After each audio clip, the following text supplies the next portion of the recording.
Si vous n'aimez pas la mer, si vous n'aimez pas la montagne,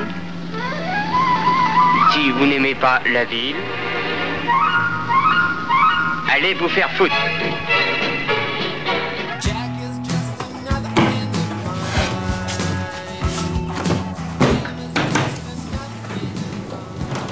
Qu'est-ce que tu branles?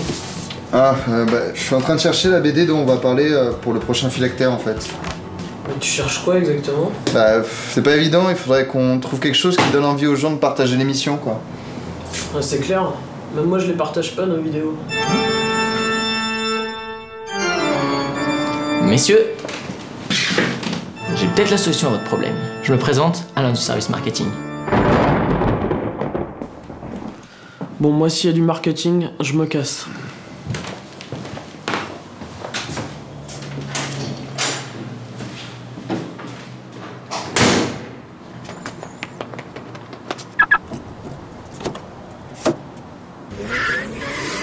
Il est parti. Messieurs, voici la liste non exhaustive des recettes qui font le buzz. De l'humour, de l'action, du sexe et des blagues racistes. Par exemple, banane plus nem égale chinois. Soit c'est drôle, soit ça fait polémique. Dans tous les cas, le diffuseur est toujours gagnant. Bon les gars, il n'y a plus qu'à trouver une BD qui rassemble tout ça. Désolé les gars. La seule chose qui marcherait dans votre cas serait de parler du magazine Arg. De l'humour, de l'action, du sexe et des blagues racistes. Le seul problème, c'est que ils se sont mis de la culture dedans. Et la culture, les gars, croyez-moi, les gens sont contre foot.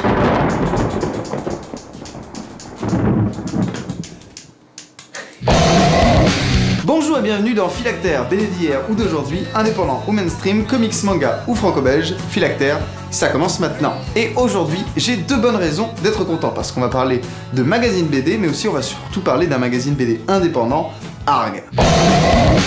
Inspiré par ses aînés comme Pilote, Mad ou Métal Hurlant, Arg est une production cocorico qui pose ses grosses couilles sur le marché du livre en décembre 2013. Un pari très risqué puisque le simple support papier de la bande dessinée est aujourd'hui en crise en France. Et pire encore, le magazine BD à proprement parler est lui quasiment en voie de disparition. En dehors de quelques exceptions, la presse illustrée n'est plus ce qu'elle était à son apogée que l'on pourrait situer dans les années 60-80. Pourtant, le magazine BD est bien à l'origine le moyen principal de diffusion d'une œuvre et une source importante de revenus pour ses auteurs. Un petit retour dans le passé sur l'histoire du magazine BD. C'était mieux dans ma tête. Il y a quelques années encore, dans les années 60-70, c'était la belle époque pour la bande dessinée.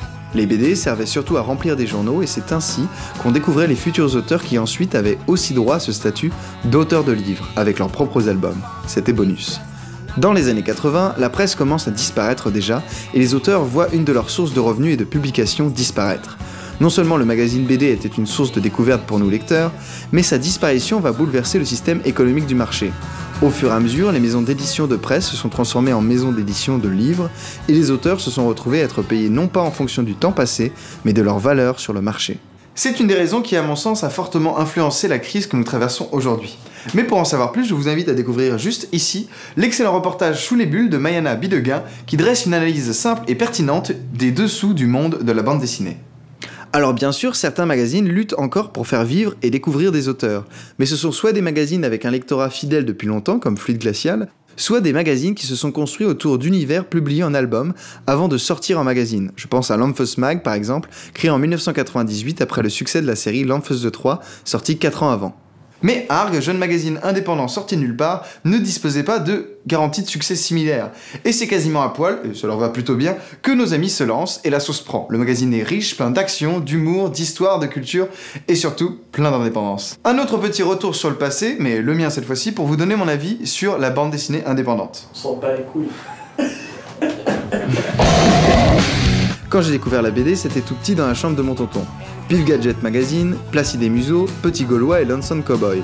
Je les ai tous aimés, mais au fur et à mesure, ces classiques ont disparu, ou bien pire, se sont formatés à un modèle de succès, à une cible.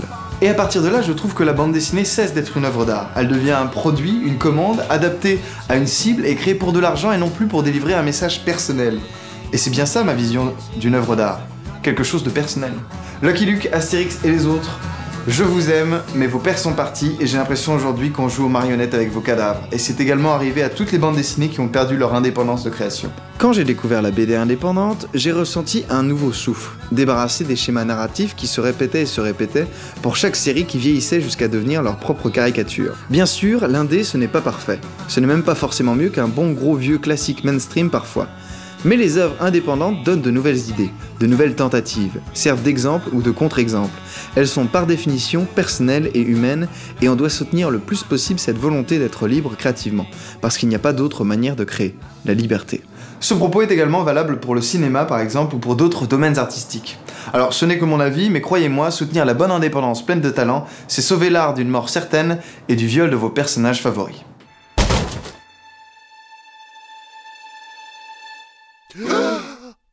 My God. Hey, what the hell are you doing here? Quel plaisir alors de découvrir plein de nouveaux auteurs de talent dans un support où chacun peut laisser libre cours à son imagination, sans limite et sans parasite. Dégage Anna. Pierre Place, Terreur Graphique, Pixel Vengeur, Goupil Acnéique, Kiran et Ozanam, Dave Godin, j'en passe et des meilleurs. Il est néanmoins important de vous avouer quelque chose. Je n'aime pas tout dans Arg. Eh oui.